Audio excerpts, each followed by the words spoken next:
Michelle Obama opened up a rally in Michigan for Kamala Harris, and I want to show you this short clip first for some context to set you up for what you are about to see in the next clip that I have for you.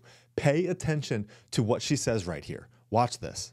Do not buy into the lie that we do not know who Kamala is or what she stands for.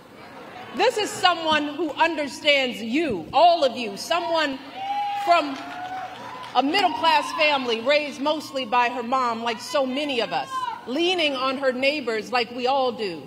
That's what you want in a president, someone who gets you and will have your back. Take it from me. And I know good people. Kamala Harris is an extraordinary human being. She is an extraordinary candidate, and she will be an extraordinary president of the United States of America. Mark my words, because I don't lie. Okay, remember, she never lies. Now, let's listen to her spew lie after lie for the next 2 minutes. Then I'm going to show you Kamala Harris struggling once again with her audience. I'm deeply concerned, and I'm talking to everybody out there, that too many of us are still confused and buying into the lies and distortions from people who do not have our best interest at heart. So I want to address some of these concerns head on. Because when you lay out the options, this choice isn't even close. But whether it's online or in the media or in our social circles, there are folks who say they're not sure about Kamala. They accuse her of not providing enough policy detail.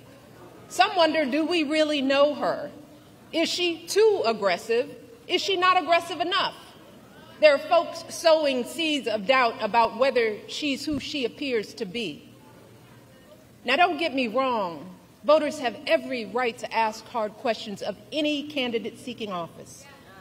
But can someone tell me why we are once again holding Kamala to a higher standard than her opponent?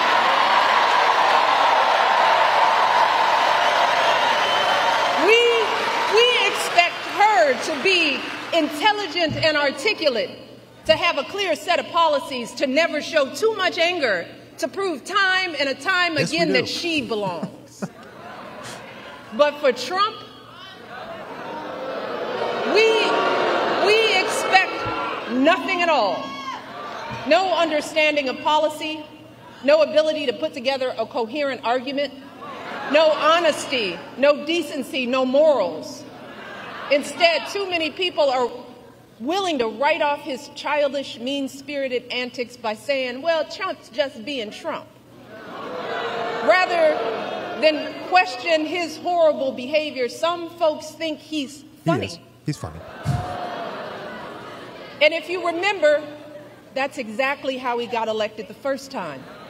Folks gave him a pass and rolled the dice, betting that he couldn't possibly be that bad. And then there were those folks who didn't think it really mattered who the president was, if you can believe that.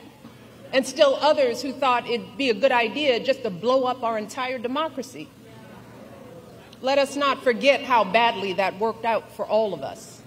Let us not forget the incompetence and the corruption, the chaos that was the cornerstone of his entire 4 years in office. Nothing that she just said here about Donald Trump is true. First of all, Trump didn't get elected last time because he was funny. He got elected because the American people were sick and tired of the government after the Barack Obama, your husband's administration.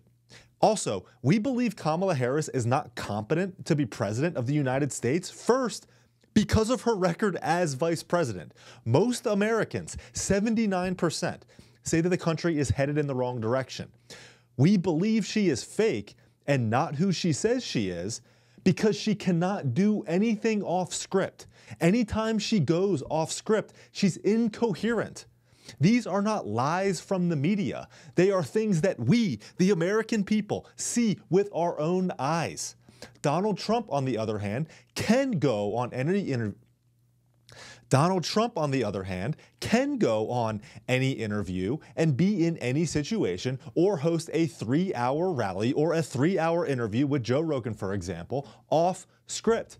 He's a real person, and everyone knows it.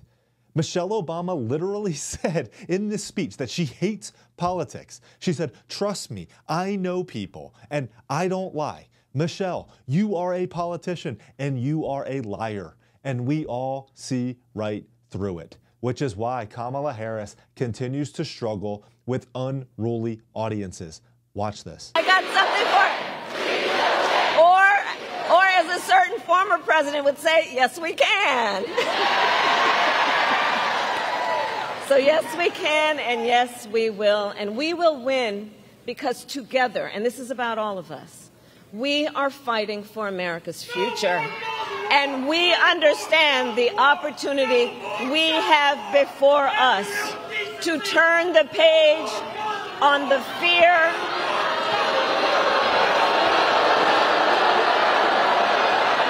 This is becoming a constant theme for her, whether it be pro-life advocates, Christians, anti-war advocates, etc. Just about every one of her rallies now, she struggles to keep people under control. And this speaks to something that I think is important.